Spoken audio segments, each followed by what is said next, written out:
আসসালামু আলাইকুম বন্ধুরা। আপনি যদি চাকরির পরীক্ষার্থী হন তাহলে এই ভিডিওটি আপনার জন্য। তার কারণ এখান থেকে 1 নম্বরের প্রশ্ন কিন্তু প্রতি চাকরির পরীক্ষাতে আসে। তো আমি প্রথমে বলবো কণ্ঠধ্বনি কণ্ঠধ্বনি বা বর্ণ কোনগুলো? ক, খ, গ, ঘ, ঙ। এই 5টি হলো কণ্ঠধ্বনি বা কণ্ঠবর্ণ। চ, ছ, বর্গীয় জ, ঝ, ঞ এগুলো হলো তালব্য বর্ণ বা ধ্বনি।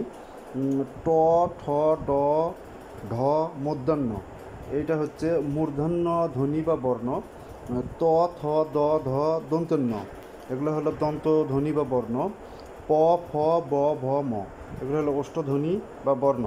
তাছাড়াও ইয়, ইয়, দন্তন্য, মূর্ধন্য, ম এই 5টি বর্ণ হচ্ছে অনুনাসিক বা নাসিক্য ধ্বনি।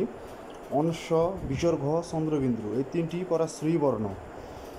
ডয়সিন্দ্র, ডয়বিন্দ্র এই 2টি বর্ণ হচ্ছে তালনজাত ধ্বনি। তালুবস্য, পেটকাটা, মূর্ধন্য স, দন্তের স, হ এই 4টি বর্ণ হলো উষ্ম বা শেষ ধ্বনি। মাত্রাহীন বর্ণ 10টা, অর্ধমাত্রার বর্ণ 8টা, পূর্ণ মাত্রার বর্ণ 32টা। তো বন্ধুরা, ভিডিওটি যদি ভালো লাগে বা আপনি যদি শিক্ষা অনুরাগী হন তাহলে অবশ্যই লাইক, কমেন্ট, সাবস্ক্রাইব করুন বা ফলো করুন। ধন্যবাদ।